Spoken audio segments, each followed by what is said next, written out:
Middle east में चल रहे टेंशन के बीच ईरानी संसद के स्पीकर मोहम्मद बागेर गालिबाफ ने अमेरिका को खुद बड़ी और सीधी चेतावनी दे दी है। गालिबाफ ने साफ कह दिया है कि अगर ईरान पर किसी भी तरह का हमला हुआ तो इसका अंजाम अमेरिका के लिए बहुत बुरा होने वाला है। दरअसल ये सारा विवाद तब बढ़ा जब अमेरिकी नौसेना का विशाल जहाज USS त्रिपोली हजारों मरीन्स यानी नौसैनिकों के साथ इस इलाके में तैनात कर दिया गया।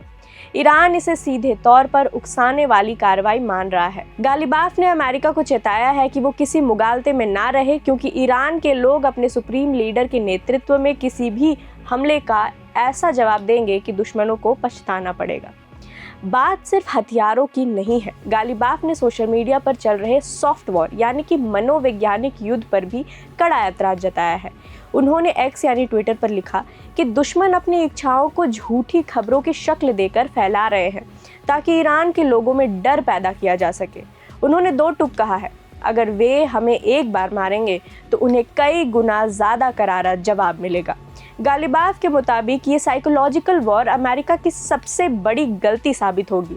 इतना ही नहीं, गालिबाफ ने एक बहुत ही दिलचस्प बात कही है जिसे मार्केट मैनिपुलेशन कहा जा रहा है। उन्होंने कहा है कि दुश्मन चाहता है कि युद्ध के नाम पर अफवाहें फैलाकर बाजार में उतार चढ़ाव किया जाए ताकि मुनाफा कमाया जा सके। गालिबाफ ने निवेशकों को एक खास मंत्र दिया है। उन्होंने कहा है कि इन खबरों को रिवर्स इंडिकेटर की तरह लिया जाए, यानी अगर कोई किसी शेयर को बहुत बढ़ा चढ़ा कर दिखा रहा है तो उसे बेच दें, और अगर कोई डरा कर दाम गिरा रहा है तो उसे खरीद लें। अब आते हैं सबसे बड़ी धमकी पर। गालिबाफ ने अमेरिका के 15 पॉइंट वाले शांति प्रस्ताव को एक दिखावा करार दिया है। उन्होंने कहा कि अमेरिका शांति की आड़ में हमले की प्लानिंग कर रहा है।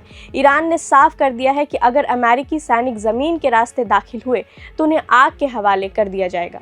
सबसे बड़ी बात यह है कि अब ईरान, अमेरिका और इजराइल के बीच कोई फर्क नहीं रह गया। क्षेत्र में जितने भी अमेरिकी सैन्य ठिकाने यानी बेसिस थे, वे अब सीधे ईरानी सेना यानी IRGC के निशाने पर होंगे।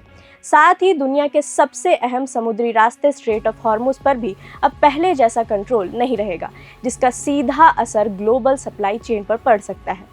दूसरी तरफ से भी खामोशी नहीं है। अमेरिका के व्हाइट हाउस ने भी अपनी पोजीशन साफ कर दी है। व्हाइट हाउस के प्रेस सचिव कैरोलिन लेविट ने कहा है कि राष्ट्रपति डोनाल्ड ट्रंप ईरान की हर हरकत पर नजर रखे हुए हैं। अमेरिका का कहना है कि जो भी बातचीत पर्दे के पीछे हो रही है, ईरान को उस पर टिके रहना होगा। अगर ईरान न्यूक्लियर डील या अपनी बात से मुकरता है तो उसे उन गंभीर सैन्य अंजामों को भुगतने के लिए तैयार होना चाहिए जिसका जिक्र राष्ट्रपति ट्रंप पहले ही कर चुके हैं। यानी कुल मिलाकर स्थिति आर या पार की बनी हुई है। एक तरफ ईरान की धमकियां हैं, दूसरी तरफ अमेरिका का सैन्य दबाव। अब देखना ये होगा कि ये तनाव बातचीत से सुलझता है या फिर जंग की चिंगारी और भड़कती है। प्रभातखबर.com, विश्वास वही।